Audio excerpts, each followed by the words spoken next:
Turner Yacht Sales, Mobile, Alabama. I'm here to look for something hidden. So are you catching or are you fishing? Trying to do a little bit of both. I always go fishing. I never get to do the catching. So what do you have here, Jim? Oh, it's just an old car.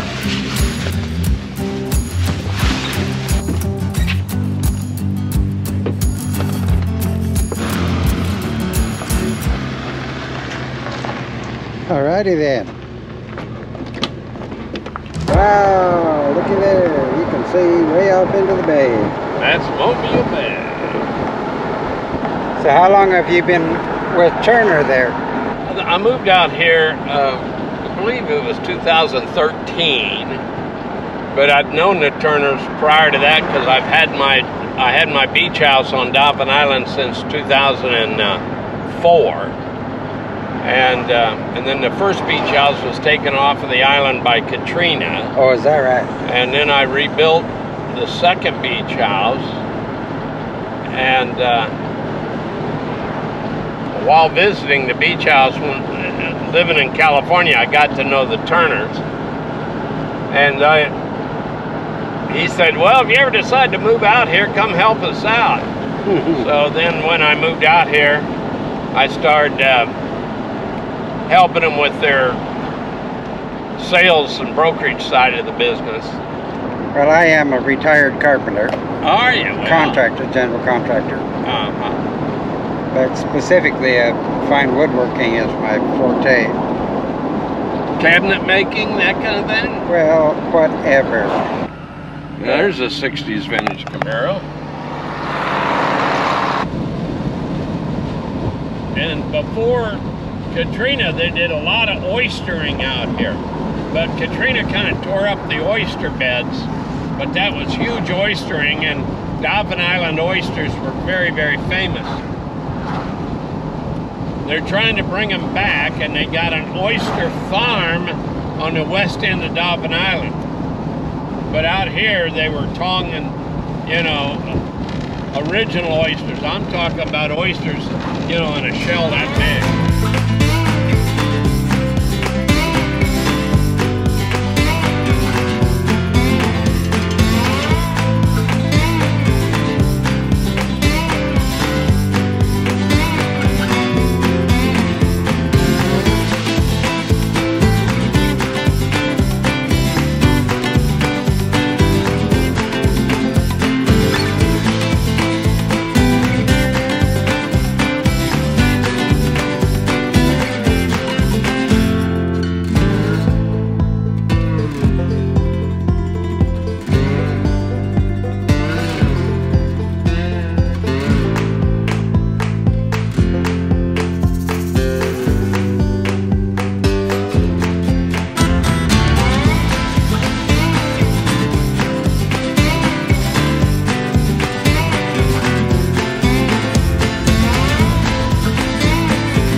Now that wasn't bad at all.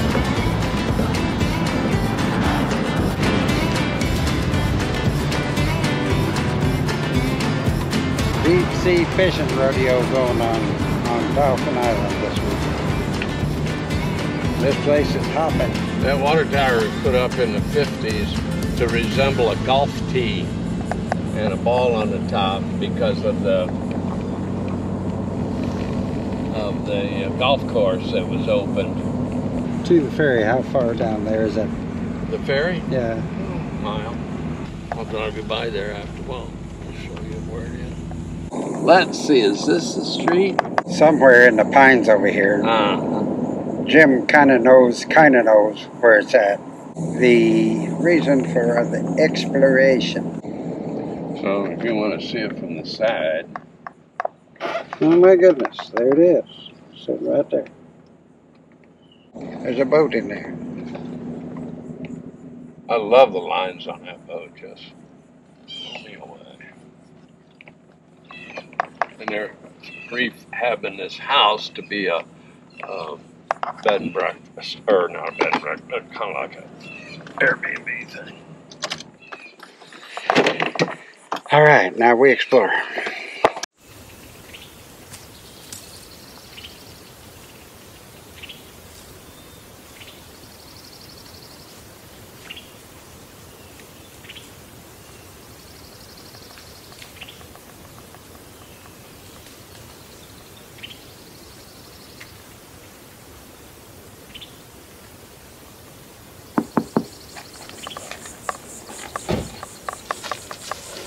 It's had a coat of bottom paint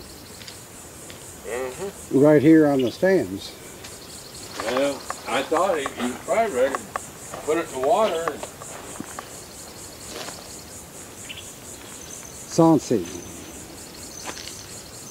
But I like the way they put that outboard motor in that well, and you know you haven't broke the hull up with any kind of a dry engine shaft or whatever. Looking for the old aperture. They had to have covered up that old aperture. Well, I'm not sure if they didn't just make a few of them like this. Because I've never seen anything that looks like it would have been a place for a... They got that gudgeon right there, yeah. It's in there. Well, except they would have had that this... Yeah, right, yeah.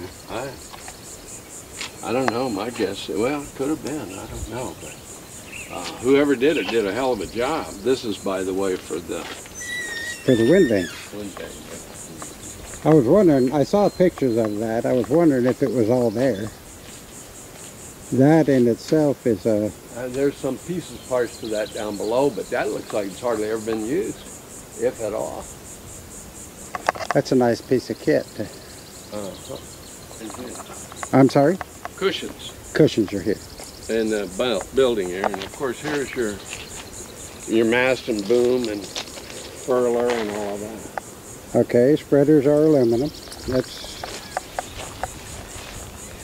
That's something that is not original, which is a good thing. Looks to me like this whole thing isn't original. I don't know what kind of... Well, it probably had it in there.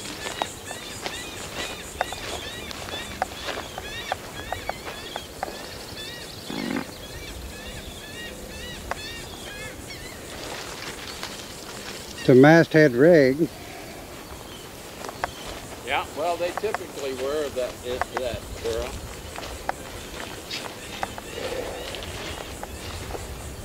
And if you...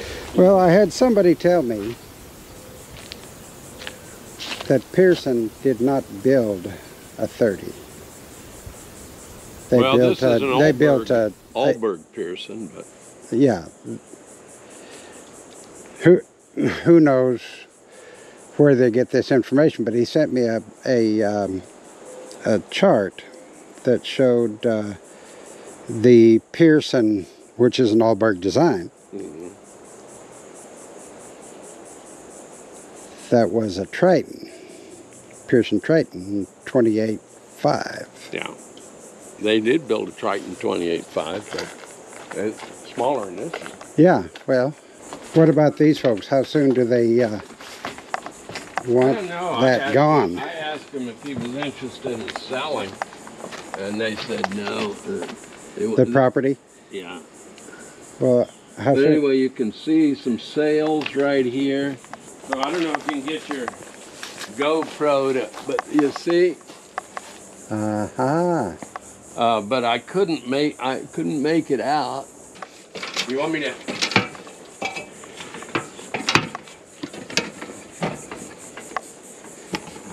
Now this has been modified. I don't know if you can see it, but you see where the stainless steel portal is?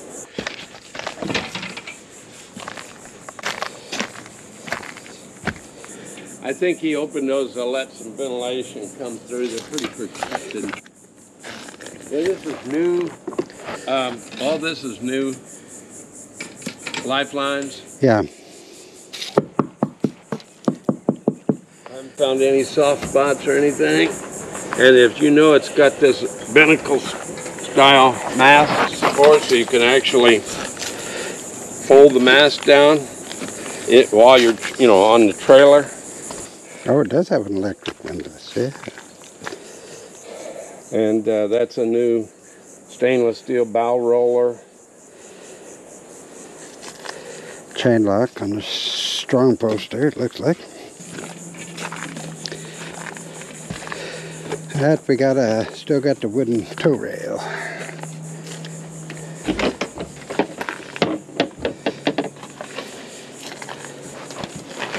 Okay, they got a bilge pump there instead of drains. They had a through hole there that they've just capped off. That must have been exhaust at one point, maybe. Well, could be, you know. If the thing. Here's another one right here. Looks like there's a ball valve here that comes out.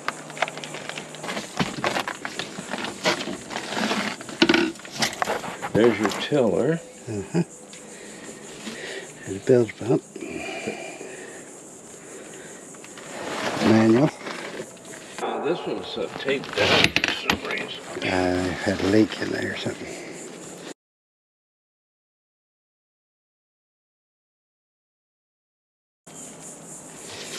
These are teak. This is standard Pearson style teak sides here. I've seen a lot of boats with this vantage where this is varnished, you know. I wonder if it is solid. And like you say, that's a wood tow rail. Yeah, that tow rail is gone. That one. How about the other side? That's pretty strong. Oh, it's got some rotten spots. It would have to be redone. This is an interesting compass. Yeah.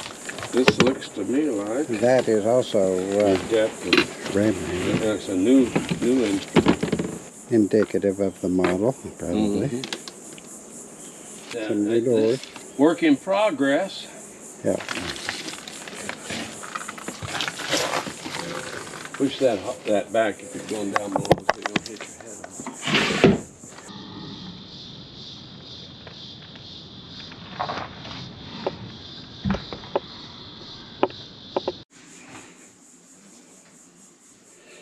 All right, we do have a metal brace.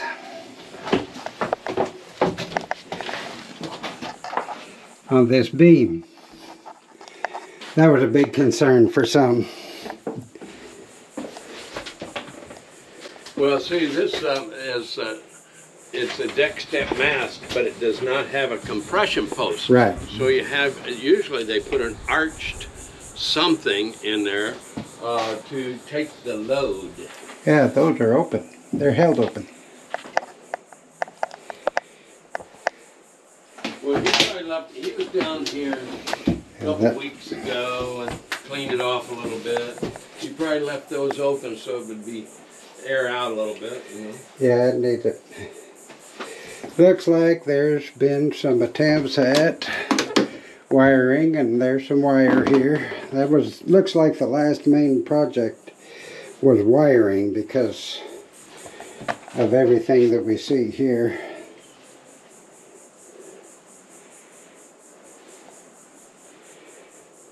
Winch handle.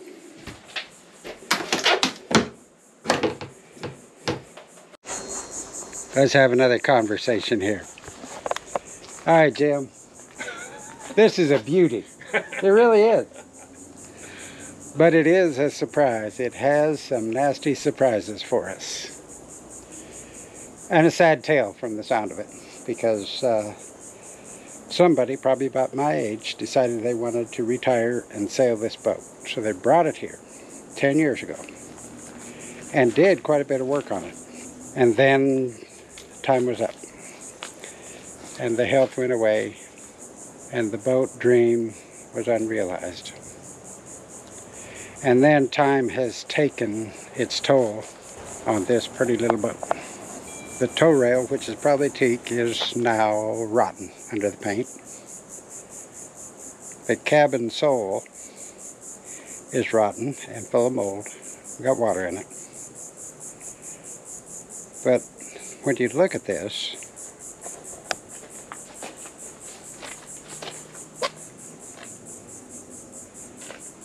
See, this boat was bottom painted. You don't do that until you're ready to go in the water. So we were almost ready. And then it couldn't happen. Jim, am I the one that's going to make this boat realize its dream and live on? Well, you certainly have the talent to do that. And there's not many people that, you know, have the hands-on ability. You can tell somebody polished that out. Yeah.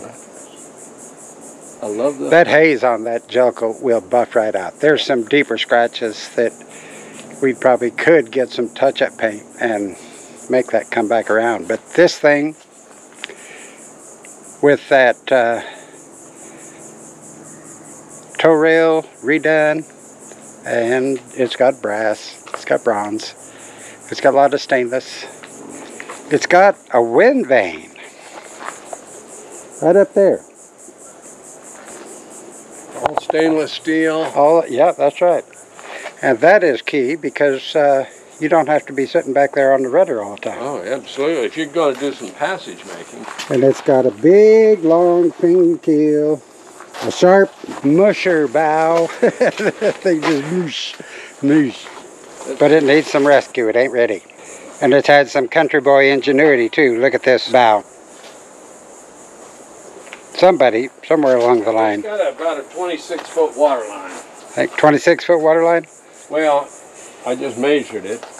With your number number 12 or 13? With my number 12s. No, it's about a BC 26, 27-foot water line.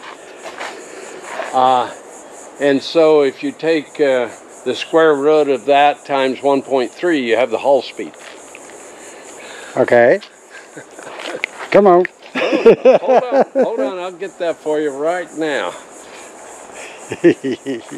I thought you being a boat guy like that, you'd have that right on top of your head. Off the top of my head. Alrighty. 6.7, no? 6.7 would be hull speed. Hull speed. That's where it begins dragging it down. Right. Yeah, that's because of the shape of the boat and math and stuff. You go faster than that. Well, when the boat wants to over, the water line stretches out, and so if you're say that again, tell me that again. When the boat heels over, you have a longer water line because now instead of the water line starting here, when it heels over, the water line's going to start here. So that lengthens your water line. So a boat like this will sail faster than it will motor. And from what I've seen online, these things love to heel, and they'll tip quick to 20 degrees and then stiffen up. I would say 15, if that much, but they're full keel boat. They're not as tender as a fin keel. They're not as tender as a fin keel. So you get a puff, and the boat's going to go like this, but it's not going to jerk over like a fin keel boat would. But also, you can just see from the mass and the way that the full keel hull design, it'd be very sea kindly. It's not going to bounce around as much as one of them flat bottom fin keel boats. But it's pretty narrow. It's pretty narrow inside. It'd be a lot more comfortable to live outside of this boat than inside it. Well, see, because you've got a very wide walk track on each side of the cabin trunk. Right. So when you get down below, you know, your walking space is only, what, 4 or 5 feet. And yet, you know, just by looking at it, it looks like it's going to be a 9-foot, 8.5 foot beam. If this is an Alberg 30, it has 8.3. And they don't want any more than that because they wanted to be able to trailer it down the road in 6. Right, yeah, exactly. But Pearson also had Alberg design boats. Yeah, it is an Alberg design boat. There's no doubt about it. And I was told it was a Pearson 30. And you're telling me Pearson didn't make 30. Now, we were Pearson dealers, but that was before my time.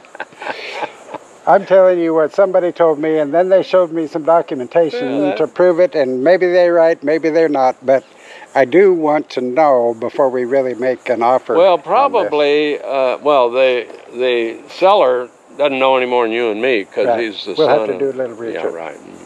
We can do some research.